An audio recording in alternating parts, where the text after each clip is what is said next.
how did you see yourself evolving as a leader during your? Tell me again how many years it was with Microsoft. 16. So, how did you see your leadership evolving over that 16-year period? Um, yeah, interesting question. So, once I felt comfortable, running the organization, uh, there were a couple things. It was a kind of a parallel track while I was developing my next generation of leaders. So my direct reports and then their direct reports, and we had several initiatives in which we did that. I, as leader, though, what I think the best thing that happened to me was I decided to really get involved in the security industry.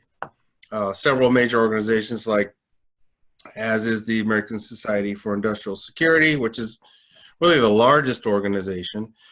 My main one was ISMA, International Security Management Association. So that is kind of the chief organization for chief security officers.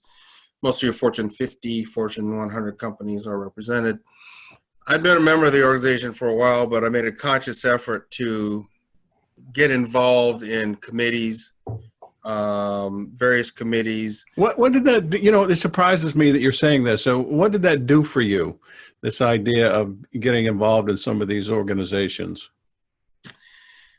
I think part of it is because, I like to read a lot, like I know you do. And, I can't remember where I came across this, but it was kind of this thing where you're captain of your ship and you're a successful captain of your ship.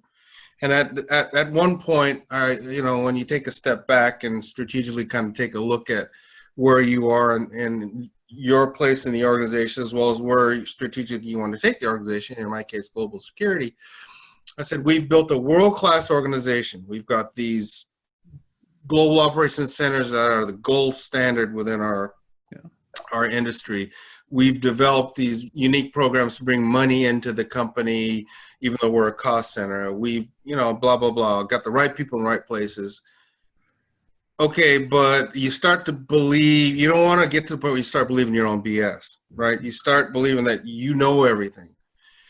So that was one part of it. The other part of it, and so I said, okay, getting involved in these organizations will allow me to see different viewpoints. How, okay, we're great, but so's Verizon, and so's Ernst & Young, and all these other organizations that have great CSOs and great programs.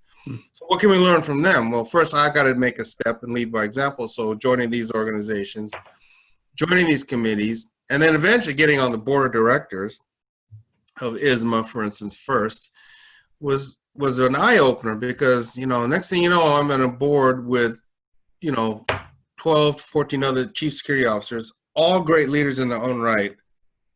And I'm Mike Howard, and I'll tell you the truth, I was a little intimidated. Mm-hmm. Very intimidated that first board meeting, and I didn't open my mouth. I remember the president at the time said, I'm glad you're on the board. You're awfully quiet. I said, well, I just kind of figuring things out because I was still thinking, Microsoft, CSO, blah, blah, blah. And I get here and I'm intimidated. I'm afraid if I open my mouth and say something, I'll look stupid. And I realized, of course, later on that no, I wouldn't look stupid, but it was a process that eventually led me to the presidency of ISMA, right? And then once again, when I assumed that mantle, that first meeting, it was one of those, oh, okay, now I'm president of this organization, and so I don't want to look stupid. But it forced me to grow as a leader. Yeah. Plus, it was a great example to my team about open your mouth, opine, even if you think it's going to make you look stupid. If you've got something to say, you have a voice. Yeah. And it pushed me to also bring back other viewpoints back into Microsoft and my organization. So when my leaders would say, yeah, but we're the best at this, I said, yeah, we're the best at this. But there's also somebody that's also the best at this, and we can learn from them. They can learn from us.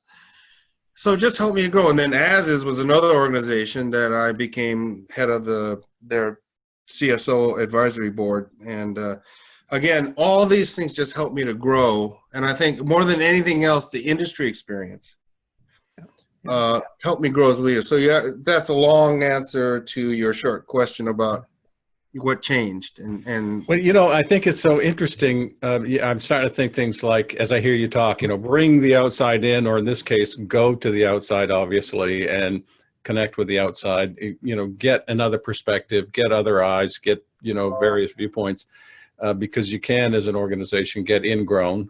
You don't mean to, but you can. The other thing that, way back when we first connected, one of the lessons I took from our conversation was don't be afraid to ask the stupid question or the dumb question. you're right. And, it comes up again, this sense of stepping into the unknown a bit. Yeah, you're not sure of what that all means.